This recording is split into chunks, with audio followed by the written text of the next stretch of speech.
Hi everyone, welcome back to my YouTube. I know it's been a couple of months. I just want to tell you guys why. I'm so sorry I left you, but it was for a good reason, I promise. The last time I was on here, I was telling you guys how hard the UK was for me moving here, how many things had to change, and I want to just come back and tell you guys that a lot of things have changed. It's just a quick life update as to how you don't know what direction life is going to go, basically.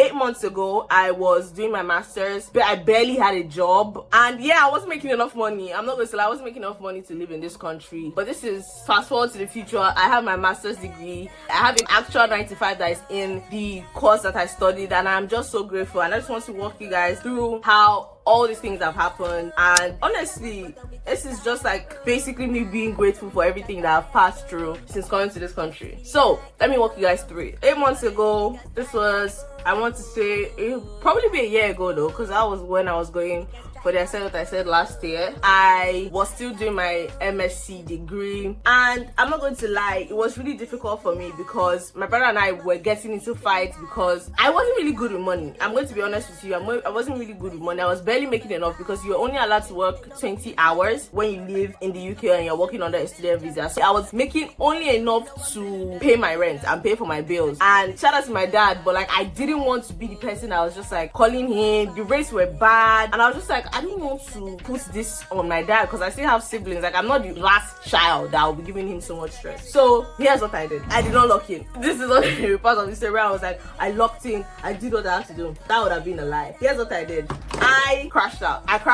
I called my brother. I was like, I don't like how things are going. Like, I feel like my friends kept me going through this period. I felt like a failure. I won't lie. I felt really bad. I wanted everything to come really fast. I wanted everything to work according to how I had planned it in my head. Because in my head, when I moved to the UK, I was like, that's the answer to all my problems. But there's something that they don't tell you, which is your problems don't disappear. You just get a different set of problems. It's like less problems, yes, but they don't completely go away. Like changing locations doesn't solve any problem. However you think of yourself is exactly how it's going to carry out. Now, hear me out. I know the country that I come from, Nigeria is really hard for everybody. Like, I feel like it's even worse now. And obviously, I have family back in Nigeria, so I know how terrible things can be. All I'm saying is, if you think that moving to a new country is going to solve all your problems, I'm so sorry to tell you. Like, when I was in America, the same thing happened. I went to America and I was like, why am I not okay? Like, I'm in a different country, everything is working out. But the mindset I carry from Nigeria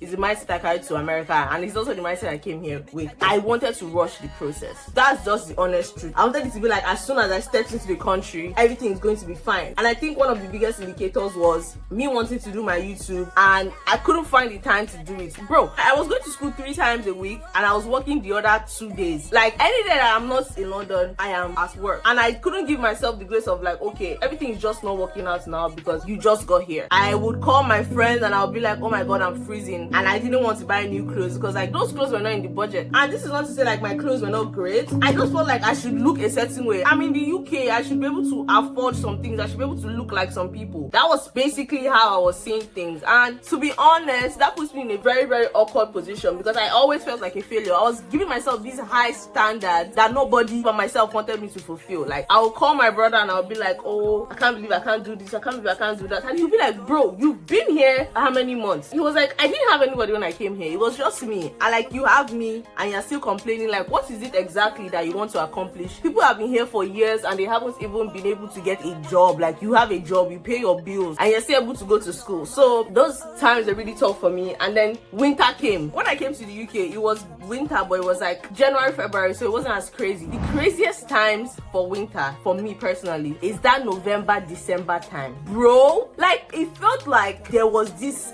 weight of depression on me. Like, nothing was making me happy. I was always sad. I was in my room, I was crying. This weather can make you make like horrible decisions. Like, I'm not even being funny. And then around that period, I was also writing my dissertation, which was, I don't say mind-boggling, but it was one of the scariest things I've ever done. If I didn't pass my dissertation, I was a failure. There's nothing anybody could have done about it. So I'm working. I'm still not uploading on YouTube, by the way. And I just didn't feel like I had enough friends. Now we're going to move into that section, which is the community that I had around me. I know the last time I said, oh, everybody left me, everybody abandoned me. But when you actually move here, you understand that life is moving at a pace that nobody can control. your friends don't go out of their way to not talk to you or to not text you, which is something that everybody seems to forget. Like, why would I have so much time on my hand and I'll be like, okay, this person in particular, I'm not going to talk to them? That doesn't make any sense. Until I found myself not speaking to my family members as much, because I was just in my head thinking, I was busy, I was going to school, I was working, I had these goals, aspirations, everything I wanted to achieve, and it felt like I was falling short on my part, like I wasn't doing what I was supposed to do. So obviously everybody else was going to suffer for it. I'm not going to come and be having a great time when I don't feel good mentally. But yeah, I went Christmas, I spent time with my brother. What the hell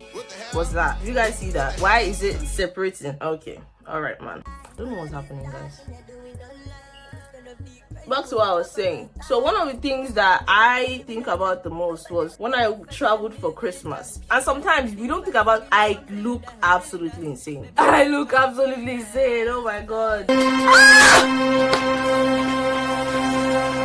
Back to what I was saying. I traveled down to spend Christmas with him. I decided to look at life outside of myself. Like, I met different people. I think I went out a lot last year to London specifically. Being with people that have been through the same experiences kind of makes life a little less isolating. You don't feel like you are the one doing something wrong. I think that's the biggest takeaway I had. Like, I just felt like it was my fault. It was all on me. But when you see everybody else that is basically going through the same stuff as you, you're having conversations that make you feel a bit lighter. People are telling you experiences that are even worse than your own, and you remove yourself from the situation and you start to see that I don't know why I say that, but I started to see that, hey, I'm actually doing better than I thought I was, which is in itself kind of strange that, like, you have to see someone doing worse than you to see that you're actually doing the best. But that is kind of how the human mind works. It's very messed up, it's very crazy, but it's the truth. If you feel bad about yourself and someone tells you you're actually not doing as bad as me, and they tell you their story, you kind of feel bad and you feel grateful in the same time. It's kind of guilt, disappointment mixture that happens in your mind when you're telling yourself that, like, it's okay to want more, yes, but it's not okay for you to make yourself feel so terrible that your accomplishments feel really small. So after I'd spent Christmas with my brother, I felt a bit lighter. I came into the new year with a different conviction. Definitely, I wanted more for myself. And again, I'm going to quickly say this: it's so easy to get stuck in survival mode in this country, where you're just thinking about how to live for the next day.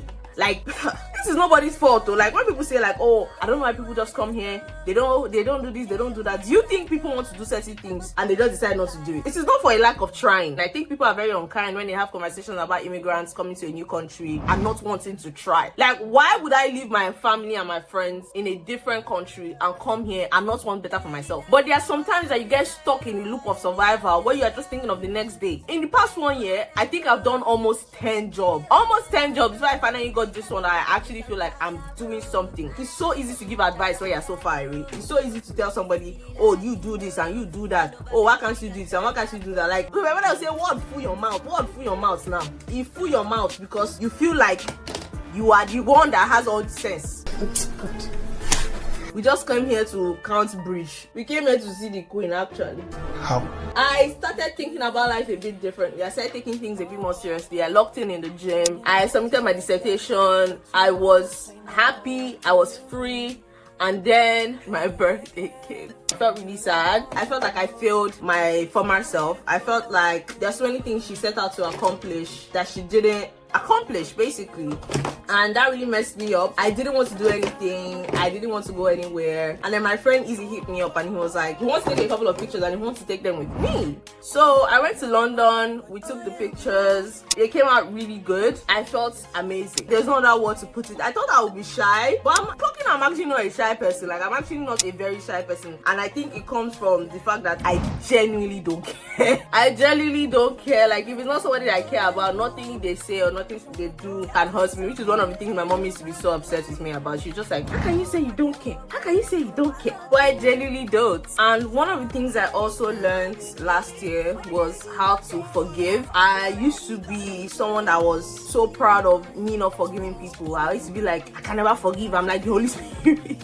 I don't know why I used to say that. At the end of the day, we are all human beings. We all make mistakes. There are situations that have happened that are just like, if it was me, I'll never do this. Life is dynamic. That is one of my new watchwords. That's something I started saying a lot more often now, which is life is dynamic. We don't know. We can never know where life is going to take us. I felt like one of my friends when I first moved to this country, and I didn't want to see the situation outside of myself. I felt like this is my friend, I would move the world for her, and when she didn't do the same for me, I didn't want to see it as just a one-off moment. I saw it as, okay, this is how this person is. But again, you don't understand certain things until life puts you in certain situations. As life started getting a bit more intense, I was just like, now I understand why she did what she did. She didn't have any malicious intent, she just couldn't at that moment. This is the tricky part now, because the brows are so high and intense that like they're so high up. Can you guys see that? Like they're so, I have to brush all my hairs up. I think I did that really good. So yeah, grace, forgiveness. I think I wanted to be known as the tough babe so bad. I wanted to be known as someone that you don't mess with Jane. You can't maintain relationships and friendships being someone that cannot be outside of herself for a moment. And I'm not saying always be forgiving, always give grace, but if someone has hurt you and they come and they tell you this was not my intention, it is now up to you to decide if you don't believe them, one, or you believe them and you're willing to work it out. But the thing about life is that you don't know if you're ever going to be in that situation. That's just the only way I can put it. I don't have to be in that situation for me to understand where a person is coming from. That's just some of the things that I've learned so far about being here, creating a community. You have to forgive. You have to let go of the things that make you an angry person. If there is no angry man in your house, you are the angry man. As someone that is the first daughter, my experiences have been very interesting, and I feel like there's a version of me that I wanted to be, and there's a version of me that should be. I wanted to be the tough, no-nonsense babe, but I started to see that that was bringing me more harm than good. I wasn't happy being that person. I wasn't happy being, oh, is it not Jane? Jane just, she doesn't care. But I do care. Like, I care. Like, and I want the people around me to know I care. But I was going up and down with this chip on my shoulder that I was this perfect person. I never made mistakes, which is violently untrue. I am proud to say that I'm in the UK and I'm okay. I'm in the UK and I'm completely okay. I'm so grateful. I'm so grateful. That's something that I think about every day, how I bet on myself, basically. The way I even got this job was so funny because I had completely given up on getting a job. Completely, I was like, okay, I'm just going to continue doing what I've been doing. Like, I was working this job, I was working that job. So it's not like there was nothing at the end of the day. Can you guys see how this brow is looking? Am I crazy?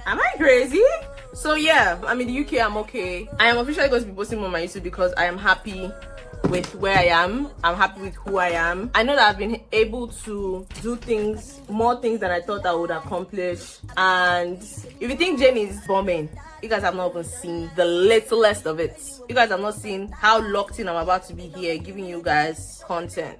Okay, I'm going to go off and complete my makeup. If you guys want to see that, I'm going to put my TikTok here so you can go and see the complete look. And I'm so grateful for everybody that has been supporting me. Shout out to my cousin for calling me and saying, you need to get on your Zoom, you need to get on your YouTube. So here I am, just giving you guys a quick update. Thank you so much for all the support, and thank you guys for 870 subscribers. Hopefully we are going to get to 1K at the end of this month. I'm trusting you guys. Okay, bye. You're so indecisive what I'm saying.